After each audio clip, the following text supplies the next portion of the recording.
So Richard,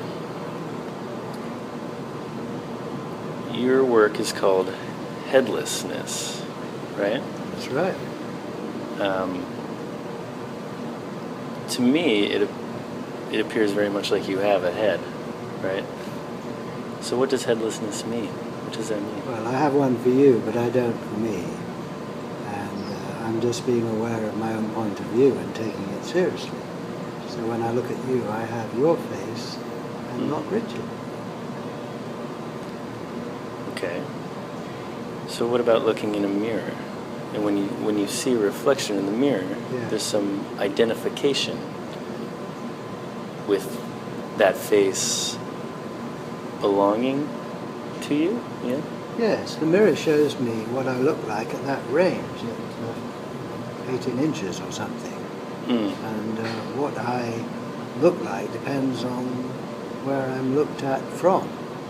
So from there you see my face. If you came up to me, you'd see a patch of skin, and then you'd find, with the right instruments, cells. And so we have layers, and my mirror shows me what I look like at that layer. Or if I had a bigger mirror and put it further away, I'd see my whole body. Right, and then zooming out, I'd see the country and the planet and the star. Right. So this is verifiable if you have the instruments, that you have layers. And you identify with these layers. So I identify with my face in the mirror. And I identify with my whole body, or identify with my country, or my planet, say, or my hand. And the Headless Way is the heart of the Headless Way, I suppose, is asking the question, who am I?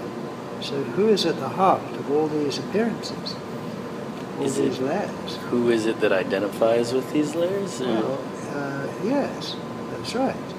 And the experiments that we use are for guiding our attention to what we are from our own point of view, rather than just going by what we look like to others. So, and here, my hands disappear into nothing. Yeah. So then what of just, even if I'm not looking at this water glass here, I can still look at it, look away, and look back, and it's still there. Yeah. So it's not so much like, are you saying that my hands disappear, like they cease to exist when they go back here, or what? Well, it might be easiest to explain it developmentally. When you're in the first stage of the baby, the hands disappear. Right. And the glass isn't there when you look away. Right. And the toy is gone. Right. And tomorrow doesn't exist. Right. And growing up is learning to see yourself from outside and imagine what's behind you and what's there when you can't see it, and take that seriously. And it's very useful. Well, absolutely. It's absolutely crucial. Yes. So I absolutely accept that there's something behind me and that tomorrow's going to exist. But now I distinguish between that kind of knowledge and my direct experience. Because when we're a baby, we're headless and we don't know about what's behind us. And when we're an adult, we've learned to think about what's behind us, but we then suppress our headlessness. You see, our true nature. Which we sort of need to do in a way. But then when you become aware again of your headless openness, your true self, you don't then deny the kind of level on which the glass is still there when you can't look at it. Right. You have both. So it's a both and. Yeah. It's not exclusive. No, not at all. You don't have to sacrifice the effective ways that we operate in the world for headlessness. No, of course not. No. That's good. Enjoy both. Yeah, it's quite good, isn't it? It's good. Yeah. What did you say? Thank goodness. At the talk today, you said you can have your cake and eat it too. Yeah, that's it. That's probably a relief for some. Oh, huge.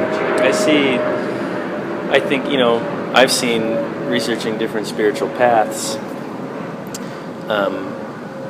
there can be a quality of denial. Yes. Denying this experience or denying myself. Yes. Yeah, I think that's a sort of central question or even problem in the spiritual life is, what to do with the individual self when you've discovered the true self. Yeah, so what do we do? Well, you place it, you see.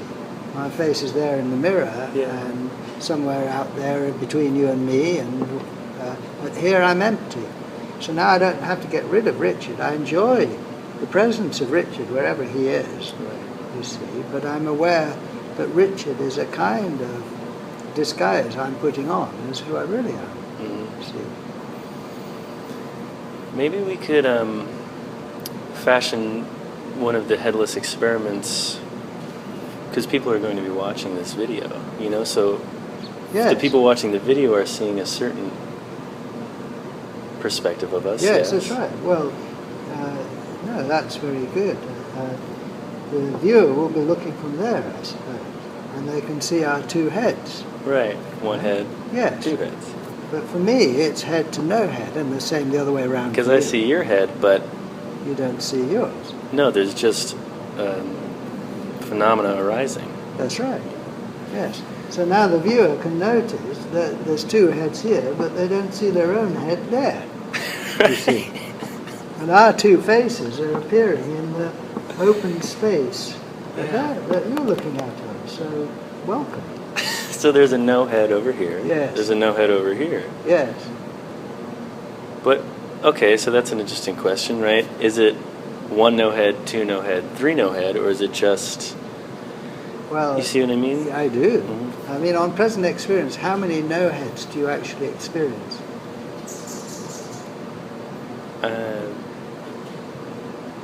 It's almost not even a number, it just is. But I mean, if we sort of relax a bit about words, sure, one, so, yeah. All right. So isn't that weird? Because you experience one, and I experience one, and you experience one. Yeah. It's a deep mystery, this, you see, that the one has somehow become many. I don't know how it does it. Yeah. You see, but I think one of the good things about it, it gets to talk to itself on Friday morning in California. Right. With two voices. With two voices. Yes. See, two voices in one no head, right? Yeah. Yes. Yeah. Which is just fantastic. The pointing out methods of the headless way are, in my experience, they're almost childishly direct. Almost. They are. Okay, they are. Yeah. And it's almost topsy-turvy. In a way, for me, it's extremely direct common sense, but it goes against like the logic that's been ingrained in me. Yes, of course. You see, as you're growing up, you start headless as the baby without words, without logic. You see, and you only know your own view. So you're the one, but you don't know you're the one. You don't know about others. You don't know you're the one. No. And growing up is not learning that you're the one, it's learning that you're Richard or Ben or whoever it is, right? And in other words, it's learning to see yourself from outside. And that's the social view. Mm-hmm. And you learn to, you find out which one you are, mm-hmm. and then you learn to take responsibility more or less for being that one. And, this is Richard speaking, and this is Richard moving his hands, mm-hmm. you see. So that is the process of growing up, is becoming a person, mm-hmm. which is really seeing yourself from outside. Mm-hmm. That's the kind of a way of looking at it. I'm seeing myself from there and taking responsibility for what you tell me I am, mm-hmm. in a way. Right. You see, and the mirror. But then when you see who you are, it's a very different perspective. Yeah. But that does not deny the social view. You've got both. See, it'd be ridiculous if it denied that view. But now you're taking seriously your own view, which, as you say, is very, very different from the social view. Absolutely. Yeah. There's some great experiments on headless.org that are very much in line with what we just kind of did with the camera. Yes. And I was looking into them, and I was doing the experiments, and a lot of it is based off Harding's work. Yeah. Yes.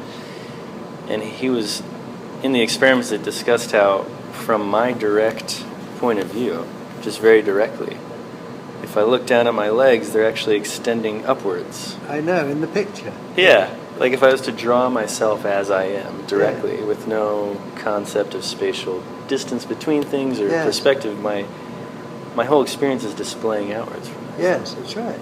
And then the headlessness is where it's all coming from, or the void, would you say? Yes, I think that's a good way of putting it. Yeah. So then, between a state of headlessness and a state of headiness, where I have a head, right, where I assume that I have a head, what changes? Right? Like, is there a moment of realization where it's, wait a minute, I don't have a head, you know?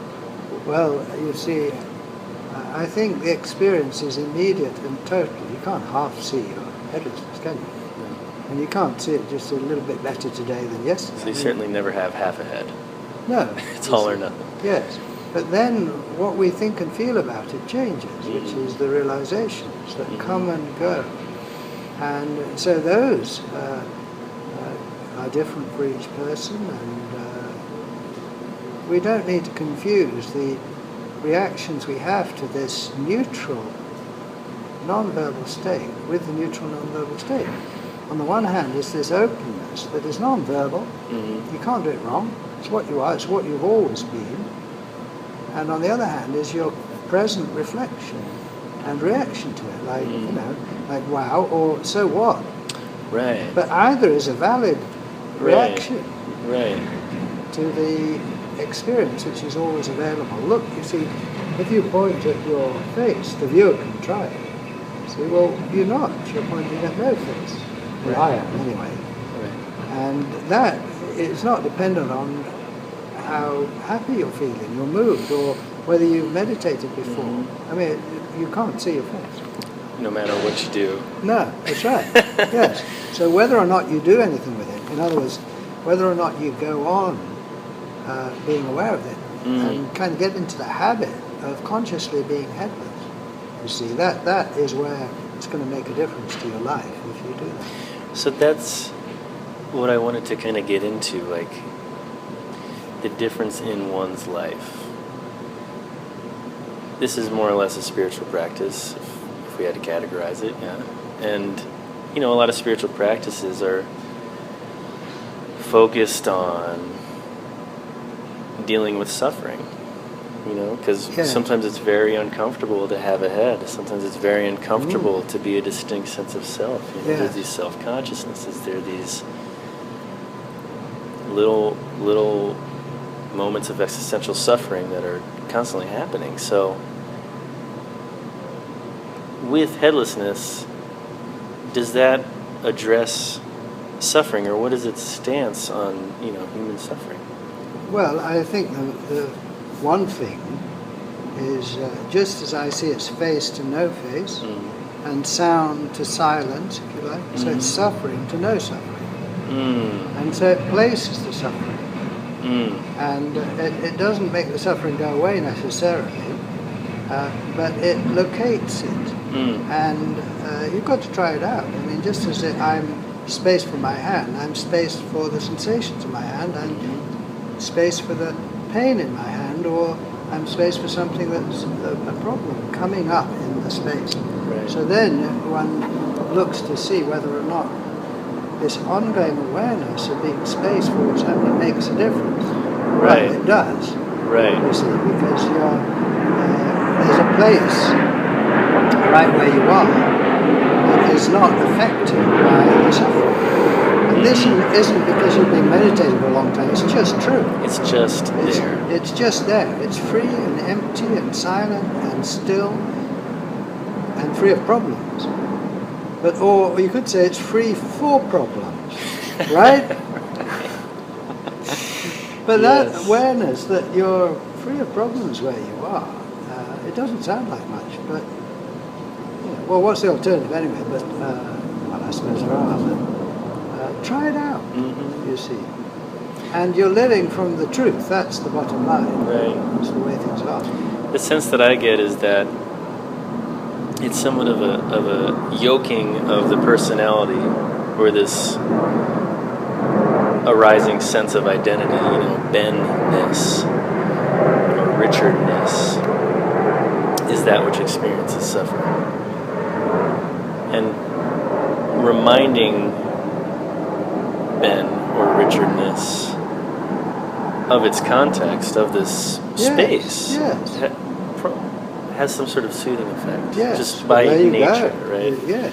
You don't have to prove that. You've experienced it. Yeah. Yes. So, that being said, when presenting headlessness to audiences or individuals, do people get hung up on it? Like, is there a point where people get stuck, where they don't allow themselves to experience it directly? Or they experience being headless? Yeah. Well, I think everyone reacts differently, inevitably. And you either say yes, no, or maybe to it, I think. And no today might be yes tomorrow. And yes today might be no tomorrow. Right. You can never quite tell. Mm-hmm. So who knows why someone resists this? I suppose there's lots of ways of thinking about it. And I find it difficult to predict who will say, yes, that's true, and I can see that's valuable, and who will not. Mm-hmm. You can often tell just after a few minutes, mm-hmm. someone is just not interested, mm-hmm. and someone else is just wide open and enjoying it. Yeah. So, you see, I think that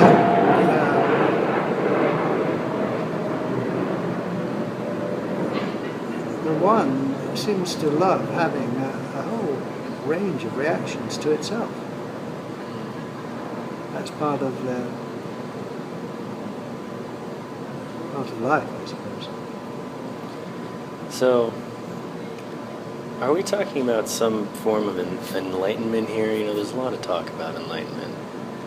Is that what we're talking about, or is that not relevant? Oh, well, I think that in my limited understanding of the ideas around enlightenment, this is the same thing. Mm-hmm. What else could it be? Right. But, if someone's talking about enlightenment and it isn't this, mm-hmm. it should be. It's so direct. Yeah. It's so direct. Yeah. I mean, what else are you talking about? Yeah. And does it take any time to see this? No. Do you have to prepare to see this? No. Do you have to be in any particular state to be, when you're seeing this? No.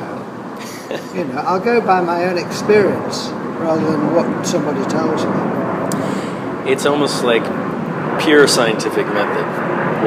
Just observing what's happening. Yes. Right? The sound of the plane in the silence. Yes.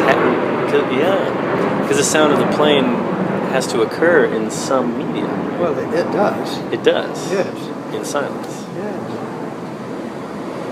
So part of you speak on headlessness, and you run the website headless.org. Yeah? Yes, with friends. With friends. Yes.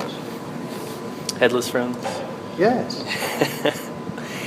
And I'm making more and more friends, headless friends. You're a new headless friend, you see. Thank you. Yeah, of course. And it's equal, you see. This is the beautiful thing about it. Mm-hmm. This is a conversation amongst equals, isn't it? Mm-hmm. I'm not more headless than you. Right. I don't know more about the actual experience than you. Right. You don't have less of a head than I do. No. And so this is the point, is to meet others. The point for me, meet others who are enjoying this, if they're not, share it with them, and then find out how they react to it, and share the different reactions to this common experience. So it's very democratic or egalitarian. Egalitarian. I really value how you place an aspect on the enjoyment. You place a lot of emphasis on the enjoyment aspect. Yes. It's great fun, really, isn't it? I mean, it's so funny. I'm having fun. Yeah, it's hilarious. Do a workshop and say, okay, we're going to go straight to the experience. Yeah. Go straight to the experience. Just notice you can't see your head now. And you just wait to see what everyone's reaction is. Okay, now do this, and watch your hands disappear. Well, you can see people trying that kind of thing. Is he really, asking us to take him seriously? Yes. As a matter of fact. Yeah, But you see, the thing is, it is so obvious and immediate that you can do that. You can start right with it. You don't have to lead people slowly towards it and prepare them, because if it was anything else, you probably would have to do that. Mm-hmm. But because it's so immediate, it really is, so obvious and available, you can go straight for it, and it's the most familiar thing for people. So, I mean, then, in a workshop, part of my job is just to keep our attention as a group on this, and keep guiding people in different ways back to the place they're looking out of, or the place they're listening from, or thinking from. Just a constant turning towards. Yes. Because normally, in a group, where our attention is being directed away from it, in normal social groups, our attention is being directed to ourselves as objects and others as objects, which is fine. But now, let's keep that going, but also include subject. Right. It's funny because I hear you talk about that, and I realize that how could you could be focused outwards, but how could you be anywhere but headless? Yeah, you couldn't. See. I know. It's so natural and familiar. And everybody's birthright, as they say. Well, it's true. So is there a wrong time for headlessness? Like in your therapeutic practice, would you ever think to yourself, you know what, maybe this practice isn't healthy for this person's conception of self right now. Maybe we need to work on some details. I only introduced headlessness if someone asked for it. Coming to this conference and doing workshops, everyone's come for it. Right. So that's up front. But in ordinary life, I wouldn't, in a therapy session of mine, I wouldn't introduce this. They haven't come for this. Right. I just be it, though. Right. And I be it for me and them, because when you be it for yourself, you be it for everyone, because there's only one. Right? So, I mean, I'm being it for you now, whether you like it or not. You can't stop me. It's very kind. You're welcome. But so therefore, the sharing of it is a kind of important but secondary thing. Important but secondary. Yes, very important, I would say. But you are sharing it non-verbally just by being aware of it. You're broadcasting it. And of course, if someone then asks about it, all right, well, I'll share my experience then.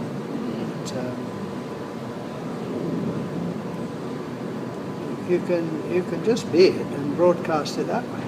It's beautiful. Yeah. Thank you for taking time to talk with us. I was afraid that interviewing a headless man would be gruesome. Sometimes there's blood on the tracks. Blood on the tracks, but it was actually quite clean and sanitary. Well, we haven't finished yet. You never quite know what's going to happen. You never quite know. But is there anything else you'd like to say or inform people who are watching this? Or well, it's your birthright, and go to the website and look at the experiments, and you're welcome to join us on the free video Google Hangouts. If you're drawn towards meeting others who are enjoying being headless in their own way, there's ways and means, even if you are somewhere on your own. So just extending a hand of friendship and welcoming, and our aim, well, my main aim is to enjoy it and be it, but alongside that is to share it. So if whatever way we can help each other share this around, like you're doing now, that's marvelous. Thank you so much for sitting with us, Richard Lang. Headless.org is where you can find more information. And we wouldn't have this conversation if it wasn't for the Science and Non-Duality conference that we're at, so scienceandnonduality.com. Thank you so much. Face to No Face. San Jose Airport. San Jose Airport, yeah. Marvelous. Well, that's marvelous. Thank you. Thank you. So much fun. Yes.